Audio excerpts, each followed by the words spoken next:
Let's talk about the ECB rate rise that's coming down the tracks. There are reports it's likely to be aggressive, 4 quarter-point rises this year alone. That could be affecting people who are paying mortgages to the tune of €400 per month.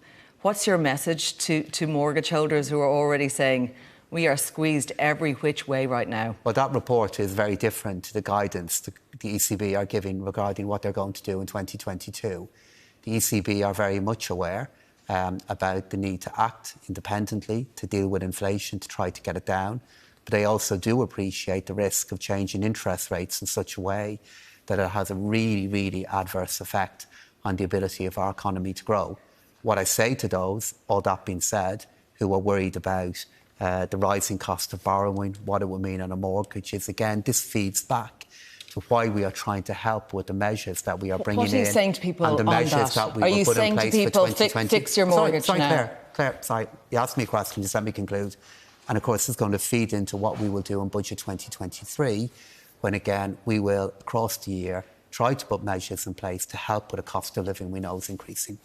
OK, so but on mortgages and for people who may face this increase of up to €400 per month on a variable rate mortgage, are you saying fix now, do something about it yourself? Is that the message? Or do you think, we are paying the highest, among the highest in the Eurozone on our mortgage repayments as it is, that's the truth of it. Interest rates are very high here. Should there be more government intervention in this matter? Well, so if you look at interest rates, they've come down on new debt. They've come down from an average of around 4% to around 2.7, 2.8%. So they have come down.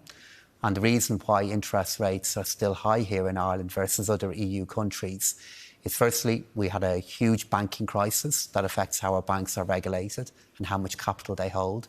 And we also have in place a high degree of protection for people who could face difficulty regarding repaying debt in the future that affects the interest rate on those loans. So if you're looking for more government intervention or making the case in relation to it, again, it comes back to the balance that I have to strike between helping today and be conscious that we have a huge debt and the need to manage it. But again, because of the decisions that we've made in the past, we are in a position how we can help.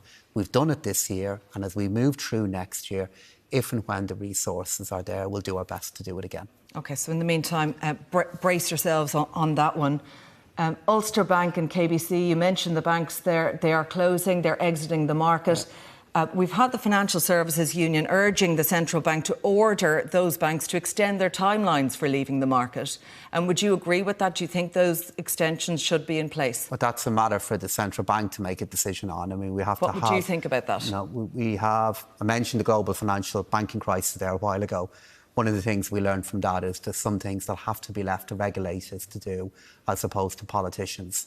The central bank, on a number of statements they've made publicly, are well aware of the risk to consumers and bank account holders if the orderly exit of KBC and Ulster Bank doesn't happen. Does this sound like it's orderly right now? What's happening? Oh, I think the degree of change that we're facing at the moment, for many at the moment, does not feel orderly. But this is why, for example, this week alone, the central bank have been meeting with banks who were receiving accounts, such as AIB and Bank of Ireland and Permanent TSB, and they also continue to engage with Ulster Bank and with NatWest and KBC to ensure they are playing their part in facilitating the switchover of accounts. It's just funny, isn't it? Because it is a major shift. We're seeing the closure of 2 banks, and there's a lot of people with their money in those banks at the moment.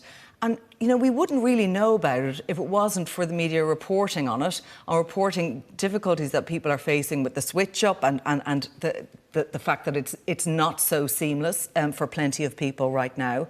Why isn't there a campaign? Should there be something from government on that? Should there be something more coming from central bank on these changes that are going to affect people? But the central bank and I have been talking about this now for some while. But there's nothing on the radio. You're not hearing it anywhere. You have other banks like Bank of Ireland saying, come to us, we'll, bring your business to us. But there's nothing coming from those 2 specific banks that people are having trouble dealing with at the moment because they can't get through to them to organise their accounts, to move all their financial dealings. Well, just because the media aren't reporting it doesn't mean it's not been said. I mean, last Monday I gave a speech. We are reporting last it. Monday I gave a speech in Carlow to all of the stakeholders in retail banking, making clear that everybody has a part to play in this transition. And I've been saying it directly to the banks now for some while. And in fairness to the media and their coverage of it here, they have been making clear the amount of change that could happen here. And the central bank now for some time have been engaging with the banks that are here and going to make clear that this is a transition that has to happen in a careful way. But Claire, I do take your point here. This is a huge amount of change. There are hundreds of thousands of accounts that are going to be changing. Lots of work that needs to be done across here and the coming months. And the banks have to play their part in it. And the central bank, and of course I, will do all we can to try to facilitate this being done in an orderly way. OK, but you're not going to suggest about timelines for leaving the Irish market right now. That's something that's up to the central bank to decide. Well, it's up to two parties. It's actually up to the banks who are deciding to go. So these are two very large global banks. They have decided to go. If it was within my gift or control to stop that, then of course I would. Of course I'd want to influence it. But these are two banks that are not owned here in Ireland, that are global. They are deciding to go. And once they make that decision, then it's up to the central bank and the government to help influence and regulate it. If we were the kind of country that said, if you come to Ireland, you can't go, it'd be an awful lot harder to get companies to come to Ireland in the first place.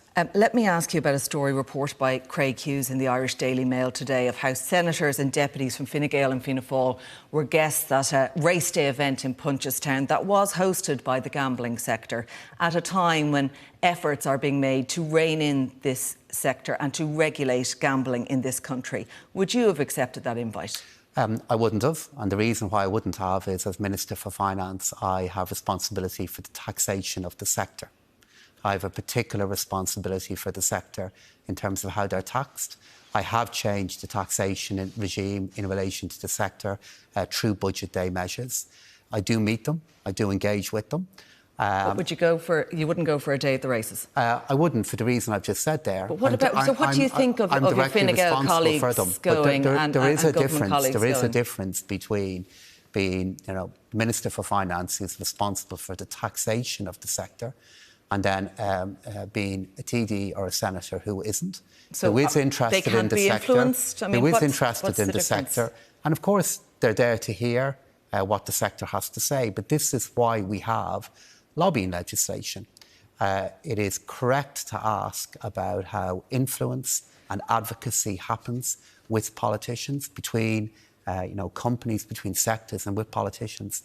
Really legitimate question to both understand and regulate, and that's why we have a lobbyist register, and that is why we have regulation that says that if you lobby a politician, it has to be registered and it has to be made public. And that's what I would expect the association who are hosting the event to do. And we did hear the Taoiseach saying, no ethics were breached and there was no codes or rules broken in this instance. But the optics of it doesn't look good, does it? But, these are politicians who are clearly interested in the sector. If you look at the horse-racing sector overall, which is where the event happened, it is a valuable part of our economy. And again, this is why we have legislation in place to regulate this kind of engagement. This interaction should be and will be registered and will be at that point made public. All right, we'll have to leave it there. Minister Paschal Donohoe, thank you for very joining much, us Claire. in studio tonight.